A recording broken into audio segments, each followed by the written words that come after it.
Hello friend, સ્વાગત છે તમારું મારા કિચનમાં.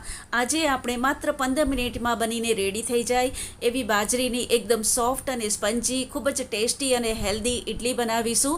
સાથે નારિયેળ અને સિંગદાણાની ચટણી બનાવીશું. તમે આને સવારના નાસ્તામાં કે સાંજના ડિનરમાં બનાવીને સર્વ કરી શકો છો. તો ચાલો બનાવવાનું શરૂ કરીએ. 1 કપ બાજરીનો લોટ ચમચીથી દબાવીને ભરીને લીધો છે અને આ 150 ગ્રામ જેટલો છે. એને બાઉલમાં લઈ લઈએ. 1/2 કપ ફૂલ ભરીને જાડો રવો લીધો છે અને આ 50 ગ્રામ જેટલો છે એ નાખીશું. 1/4 કપ રૂમ ટેમ્પરેચરનું મીડિયમ ખાટું દહીં નાખીશું. બરાબરથી મિક્સ કરીશું અને થોડું થોડું પાણી નાખીને બેટર બનાવીશું.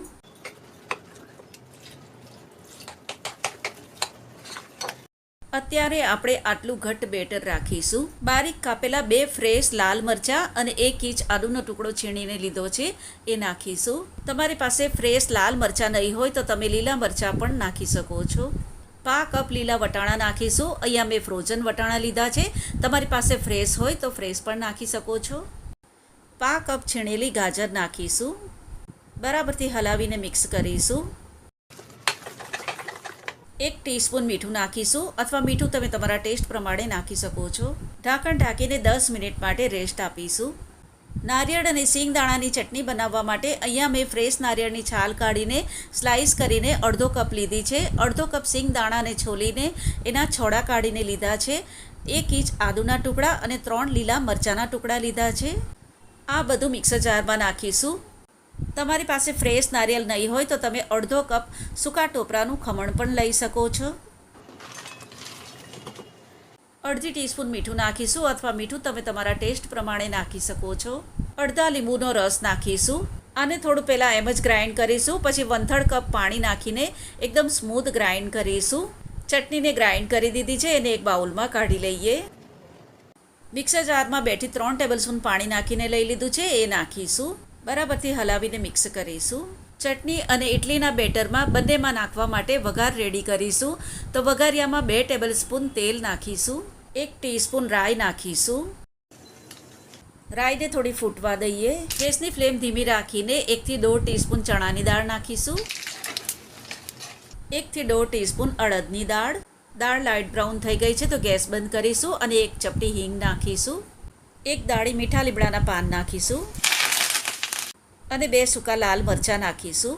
થોડો વઘાર આપણે ચટણીની ઉપર નાખીશું. સૂકા મરચાં નાખ્યા છે એ ચટણીમાં નાખીશું. બાકી બચેલો વઘાર બેટરમાં નાખીશું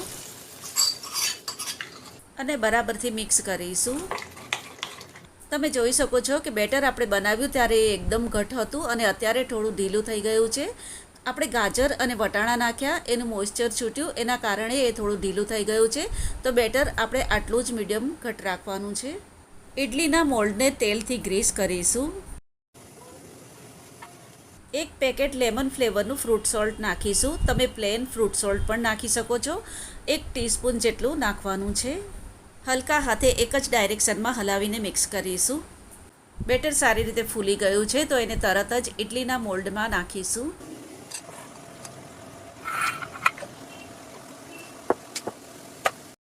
સ્ટીમર મેં પહેલેથી ગરમ કરવા માટે મૂકી દીધું હતું અને એ ગરમ થઈ ગયું છે. તો ઇડલીનું મોલ્ડ એમાં મૂકી દઈએ. સ્ટીમરનું ઢાંકણ બંધ કરીને ફાસ્ટ તાપે 12 થી 13 મિનિટ માટે એને સ્ટીમ કરીશું. ઇડલીને 12 મિનિટ માટે સ્ટીમ કરી છે, જોઈ લઈએ. આ રીતે ઉપર આંગળી લગાવીશું તો તમે જોઈ શકો છો કે આંગળી ઉપર જરાક પણ ચીપકતી નથી. ઉપરથી એકદમ ડ્રાય થઈ ગઈ છે. તો ગેસ બંધ કરીશું. ઇડલીના સ્ટેન્ડને બહાર કાઢી લઈએ. જો તમારે ફ્રાઈડ ઇડલી બનાવવી હોય, ક્રિસ્પી ઇડલી બનાવવી હોય તો એ પણ બનાવી શકો છો. વઘારિયામાં 1 ચમચી તેલ નાખીશું. થોડાક સફેદ તલ નાખીશું. બેટર નાખીશું. 2 થી 3 કડછી બેટર નાખી શકો છો. ઉપર થોડા સફેદ તલ નાખીશું. ઢાંકણ ઢાંકીને ધીમા તાપે 3 મિનિટ કૂક કરીશું. ઇડલીને 3 મિનિટ માટે કૂક કરી છે. ઉપરથી થોડી ડ્રાય થઈ ગઈ છે તો થોડું તેલ નાખીશું. સાઈડમાં પણ થોડું તેલ નાખીને સ્પેચ્યુલાથી એને પલટાવીશું.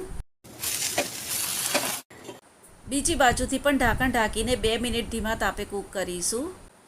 2 મિનિટ માટે કૂક કરી લીધી છે. અંદર નાઈફ નાખીને જોઈ લઈએ. તમે જોઈ શકો છો કે નાઈફ એકદમ ક્લીન છે, તો ઇડલી સારી રીતે કૂક થઈ ગઈ છે. ગેસ બંધ કરીશું અને ઇડલીને એક ડીશમાં કાઢી લઈએ. આ ઇડલીને મેં 2 મિનિટ માટે ઠંડી કરી લીધી છે.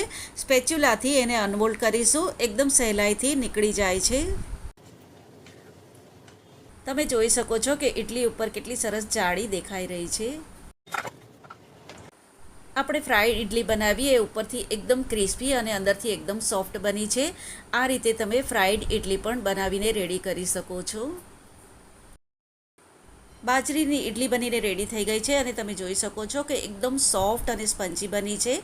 અંદરથી પણ એકદમ ખૂબ જ સરસ જાળી દેખાઈ રહી છે. નારિયેળની ચટણી સાથે આ ખૂબ જ ટેસ્ટી લાગે છે. તમે આને એકવાર જરૂરથી ટ્રાય કરજો.